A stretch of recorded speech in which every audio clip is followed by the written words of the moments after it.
किस तरीके से लूटमार, हत्या, अपहरण, डकैती, महिलाओं के साथ बलात्कार, बच्चों तक की हत्या, निर्मम हत्या किस तरीके से दिन दहाड़े खुलेआम की जाती थी, जिसकी वजह से देश में ही नहीं विदेशों तक बिहार को बदनामी झेलनी पड़ी।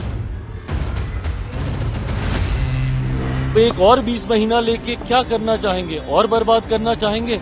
जितना इनको और इनके परिवार और उनकी पार्टी को करना था पहले ही कर चुके हैं। चिराग जी, तेजस्वी यादव कह रहे हैं कि बिहार में 20 महीने काम करने के लिए जो 20 साल में नहीं हुआ 20 महीने में करके दिखाएंगे।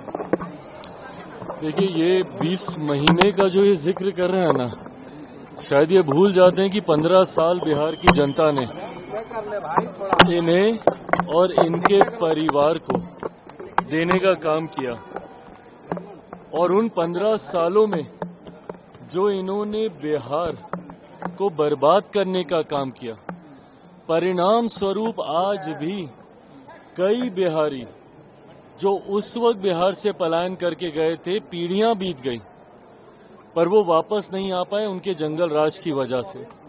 तो ऐसे में जब वो 20 महीने का जिक्र करते हैं तो एक बार अपने परिवार के ही नेतृत्व में जो 90 का दशक था उसको याद कर लें, और उसको याद करना जरूरी है क्योंकि उस दशक ने जो बिहार के हालात किए थे, आज भी उस खाई को भरते हुए दशकों बीत गए हैं, और उसके जिम्मेदार सिर्फ राष्ट्रीय जनता दल, इनकी पार्टी और इनके परिवार का नेतृत्व ही रहा है, जिसकी वजह से आज भी बिहार बनिस्पत राज्यों के अगर उस ऊंचाई पे नहीं पहुंच पाया, उसका जिम्मेदार वो 90 का दशक रहा है। और ये आज की तारीख में जो यंग वोटर्स हैं, और खास तौर पर जो फर्स्ट टाइम वोटर्स हैं, जिन्होंने शायद वो 90 का दशक नहीं देखा होगा, जो 2005 के बाद पैदा हुए होंगे और 2025 में पहली बार वोट डालने जा रहे होंगे, उनको ये जानना जरूरी है कि क्या था वो 90 का दशक और क्यों उसको जंगल राज के नाम से कहा जाता है। किस तरीके से लूटमार, हत्या, अपहरण, डकैती, महिलाओं के साथ बलात्कार, बच्चों तक की हत्या, निर्मम हत्या किस तरीके से दिन दहाड़े खुलेआम की जाती थी, जिसकी वजह से देश में ही नहीं विदेशों तक बिहार को बदनामी झेलनी पड़ी, जिसकी वजह से आज भी बिहार और बिहारियों को एक गलत दृष्टि से देखा जाता है दूसरे राज्यों में, दूसरे देशों में। तो उसके जिम्मेदार तो यही रहे थे। तो अब एक और 20 महीना लेके क्या करना चाहेंगे? और बर्बाद करना चाहेंगे? जितना इनको और इनके परिवार और उनकी पार्टी को करना था पहले ही कर चुके हैं। इलेक्टोरल रिवीजन हो रहा है बिहार में। तेजस्वी यादव कह रहे हैं कि लोकसभा में क्यों नहीं करवाया गया था इन सब चीजों को, विधानसभा में क्यों हो रहा है ये सब? रिप्रेजेंटेशन ऑफ पीपल्स एक्ट के तहत 1950, इसके तहत ये प्रोसेस समय समय पर अपनाया जाता है और इसको अपनाना भी जरूरी है, ताकि इसकी आड़ में जो फर्जीवाड़ा होता है, कई बार हम लोग देखते हैं कि अगर किसी का निधन हो गया उसके नाम भी उसमें वोटर लिस्ट में डला होता है, जिसकी वजह से जो सही मतदाता है, जो वोटर है, वो अपना वोट नहीं डाल पाता है।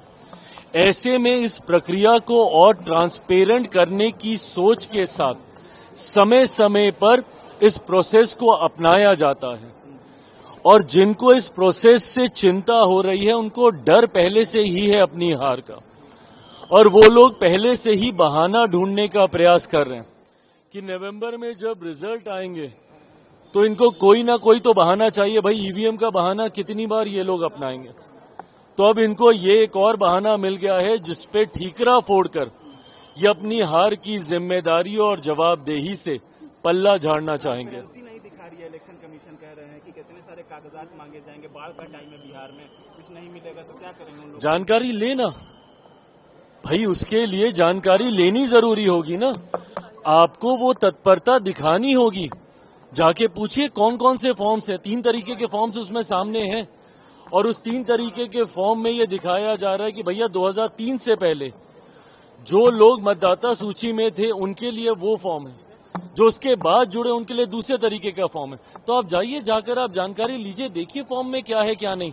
पर इतनी मेहनत तो ये लोग करेंगे नहीं, क्योंकि ये पढ़ाई लिखाई का काम है। उससे ये इनकी पार्टी थोड़ी दूर ही रहती है। पश्चिम बंगाल में कलम बांट रहे करें, बिहार के युवाओं को हम कलम देंगे, सरकार क्या दे रही है? हम लोग कलम देंगे, युवाओं को रोजगार देंगे, बहालियां रोकेंगे। अच्छी बात है, पर अगर यही सोच 90 के दशक में दिखाई होती तो आज इसकी पहल करने की चिंता कम से कम इनको नहीं करनी पड़ती। बंगाल में रेप हुआ है, देखिए, बंगाल में जिस तरीके से एक अराजकता की परिस्थिति उत्पन्न हो रखी है, भयावह स्थिति बनी हुई है वहां पर। ये लोग दूसरे राज्यों पर तो उंगली उठाने से पहले एक मिनट नहीं सोचते, पर अपने गिरेबान में झांककर इनको देखने की जरूरत है। आज भी आजादी के इतने वर्षों के बाद सबसे ज्यादा चुनावी हिंसा अगर किसी राज्य में होती है तो वो बंगाल में ही होती है। आज भी वहां पे दिन दहाड़े लूटमार, हत्या, अपहरण, डकैती और बलात्कार जैसे अपराधों में अगर कोई लिप्त हैं तो वो सत्ताधारी दल के ही नेता, कार्यकर्ता और जनप्रतिनिधि सामने आते हैं। ऐसे में जिस तरीके से एक अराजक परिस्थिति वहां पे बनी हुई है, मैं तो बल्कि केंद्र सरकार से आग्रह करूंगा कि नहीं संभव है भैया वहां की सरकार से उस राज्य को संभालना। वहां पे राष्ट्रपति शासन लगाना चाहिए और उसके तहत ही हम लोग को चुनाव में जाना चाहिए ताकि चुनाव शांतिपूर्वक तरीके से पूरे किए जा सके। बिहार में आयोग बने हैं, उसको लेकर लगातार नेता प्रतिपक्ष तेजस्वी यादव सवाल पूछ रहे करें कि क्या दामाद आयोग के बाद बहनोई आयोग, मेहरारू आयोग भी बनेगा? उनके जमाने में जब उनकी सरकार थी, आयोग बन गए होते तो मुझे लगता है उसके माध्यम से कई ऐसे कार्य हैं जिनको आज सुचारू रूप से आगे बढ़ाया जा सकता था, जो बिहार के विकास में एक महत्वपूर्ण योगदान देते। और ये जब दूसरों के ऊपर उंगली उठाते हैं तो उनको इतना भी याद करना चाहिए कि उनके परिवार के कितने सदस्य कहां कहां, किस किस पद पर, किस किस सदन में मौजूद हैं और रहे हैं। वो तो उस परिवार से आते हैं कि जब अगर उनके पिता को जेल जाना पड़ता है तो उनकी माता जी को मुख्यमंत्री बनाया जाता है। वो किस कानून के तहत हुआ था किसी को नहीं पता। बट बहरहाल मैं ये मानता हूं कि अंतोगत्वा आपकी काबिलियत ही आपको आगे लेकर जाती है। अगर किसी अध्यक्ष में जिसको आयोग की जिम्मेदारी दी गई है, अगर वो उसके लायक नहीं होंगे, काबिल नहीं होंगे, तो सरकार बैठी है, ये एक संवैधानिक पद है फैसला लेने के लिए। आप कर रहे हैं, क्या आप वहां से ऐलान कर सकते हैं आने वाले विधानसभा चुनाव में कहां से लड़ेंगे? भाई, कल एक बड़ी बैठक पार्टी के द्वारा आयोजित, एक बड़ी सभा पार्टी के द्वारा आयोजित की जा रही है नालंदा के राजगीर में।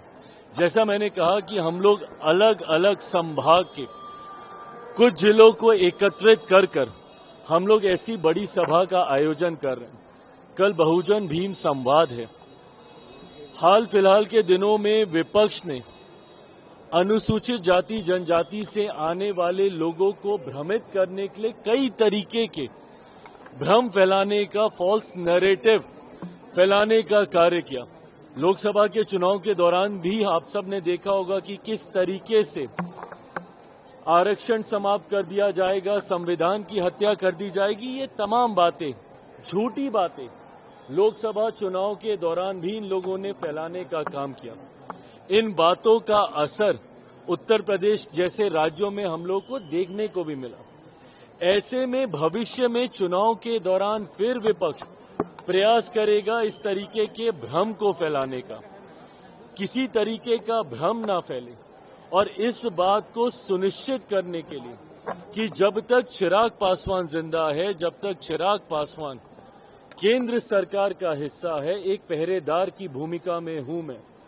समाज के अनुसूचित जाति जनजाति, पिछड़ा, अति पिछड़ा, वंचित वर्ग से आने वाले लोगों के लिए, अल्पसंख्यक वर्ग से आने वाले लोगों के लिए एक पहरेदार की भूमिका में मैं और मेरी पार्टी है।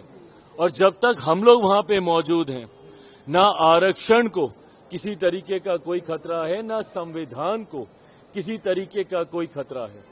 इस वर्ग में पुनः ये विश्वास दिलाने की सोच के साथ कल नालंदा के राजगीर में इस सभा का आयोजन किया जा रहा है। बड़ी संख्या में वहां पर लोगों की उपस्थिति होगी, जिसके माध्यम से हम लोग अपनी बातों को, बिहार फर्स्ट, बिहारी फर्स्ट को घर घर तक पहुंचाने का कार्य करेंगे।